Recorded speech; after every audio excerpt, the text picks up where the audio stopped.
डेलांग थाना चाईपुर पंचायत अंतर्गत सड़ांगोई ग्राम में 1.5 वर्षर शिशु कन्यार मृत्यु घटी। गतकाली विलंबित रात्रि में शिशु कन्यार मृत्यु घटी जनापड़ी। पारिवारिक कलह को नहीं एभली घटना घटी अनुमान करा जायछि। सूचना मुताबक डेलांग थाना चाईपुर पंचायत सड़ांगोई ग्रामर चक्रधर बराल पुओ को सही ग्रामर त्रिनाथ परिडा झील को 5 वर्ष पूर्वे बह करते। उभय परिवार मध्य बारंबार झगड़ा होता बेले गत बुधवार राति स्वामी स्त्री मध्य झगड़ा लगी फल निजर 1.5 वर्षर झील को नहीं निज बाप घर को पलि आसी मधुस्मिता बराल पर चक्रधर बहु मधुस्मिता को खोजबाक आसी घरे पाई नथिबा बेले समस्त को पचारिथिले किंतु किछि खबर मिल नथिबा बेले विलंबित रात्रि रे नातुणी मारिबा खबर सुनिबाक पाइथिले। नातुणीर मृत्यु किपरि हेला पचारिबारु बहु किछि उत्तर देइ नथिले। तेबे सकाळे ससुर चक्रधर बराल पुलिस को खबर देइथिबा बेले घटनास्थल रे डेलांग पुलिस एवं पिपिली एसडीपीओ पहुंची घटनार तदंत आरंभ करिसंती। चक्रधर बराल नातुणी घटना आम घरे पारामर्श करी लोगे बाड़िया करी बापा को डाकी बापा आसी बाड़िया पड़े मुझे कहली दांत सब लोग मुझे कहनी मोटे थाना फाना देवी जोग बाड़ा मुझे गोटा मेडिकल मो पु पाला मो माँ को मो स्त्री की बाड़ी पाला विशृंखला आम तार दिन गंडगोल होता सत कथा तार दिन जुआ टी आम खाइक दौर कहे आंटा आंटी मो झील को मारिदेव भेड़ी आनिक आमको आईला मो पाखु मुझे कहली तू कहीं बाड़ेलु मो नातुणी को बाड़ी पड़ा तेते हाणीदेवी कथा तुक तेते हाणीदेवी बहु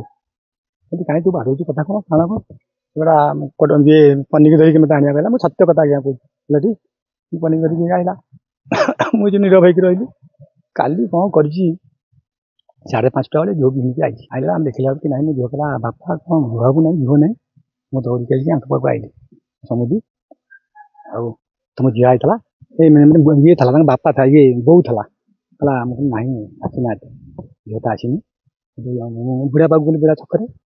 ये हूँ 6टा खंडे 5टा अध घंटा एपट सेपटे पचार पचर कर नातुणी आज्ञा 2टा बेले मत फोन कले नातुणी जो सांघातिक बोले नाई राति 2टा सांघातिक मुझे आइला बेलू नातुणी मत समुद्र धरी एमती कल मुझे मत मारिदेल संसार बुड़े मो नातुणी तुम बारे मारिदेल हाँ समस्त कले मारिक गला बहु आज्ञा गंडगोल गलाठू घर गंडगोल बाड़िया बाड़ी सदाबे क्या मानेनी आम किसी कहूनु आम डरिकी रहू सदाबे। मृत कन्यार बापा एवं मां को अटक रखी पचरा उचरा करने सहित साइंटिफिक टीम घटनास्थल में पहुंचवा पर घटनार सत्यासत्य सामना को आसिबो बोली कहिसंती पिपिली एसडीपीओ देवाशीष मिश्र। आज सकाଳେ गोटे खबर गोटे पाइलु जे सड़ांगई दक्षिणमड़ गाँव गोटे शिशु मृत्यु गोटे घटनास्थल को आम पुलिस टीम आसिक सागे सागे पहुँचले एवं आम देखलु शिशुटी प्राय 1.5 वर्षर पिलाटी मृत्युवरण कर बारंडा अच्छी सबको आम जबत कर बर्तमान पोस्टमार्टम पठेबू आउ ए घटना संक्रांत आम जो पारिवारिक जो सदस्य मैंने अच्छा पचरा पचरी करुँ शिशुटीर बापा माँ सेपरेट रखिक पचरा पचरी करुँ तदंत आगे चलती साइंटिफिक आम अपेक्षा करूँ आसिले तदंत आगे आगे अन्यपटे एहार सठिक तदंत करने सहित एथिरे संपृक्त थिबा अभियुक्त को कठोर दंड देबाकू निवेदन करिसंती स्थानीय पूर्वतन सरपंच प्रद्युम्न परिडा। मु प्रद्युम्न परिडा ए गाँव बासिंदा ए पंचायतर पूर्वतन सरपंच तार से छोट झीट को ता माँ काली संध्या बेले नहीं पलि आसी बाप घर को गोटे तो गाँ से मुंडे पुअर घर शाशु घर गाँ मुंडे बाप घर नहीं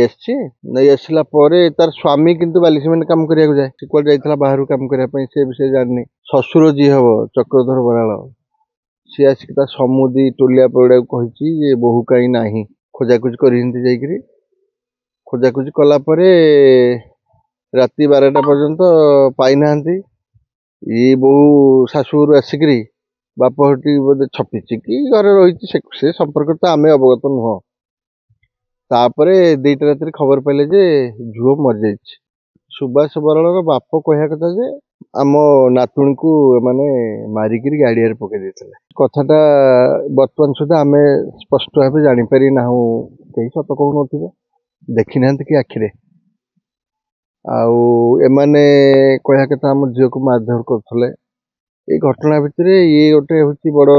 स्पर्शकातर कथा दुखदायक कथा 1.5 वर्षर छोट छुआ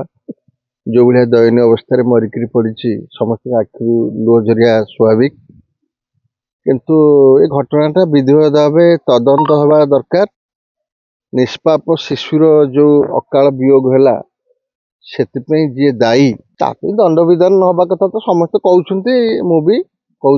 दंड विधान हवा दरकार।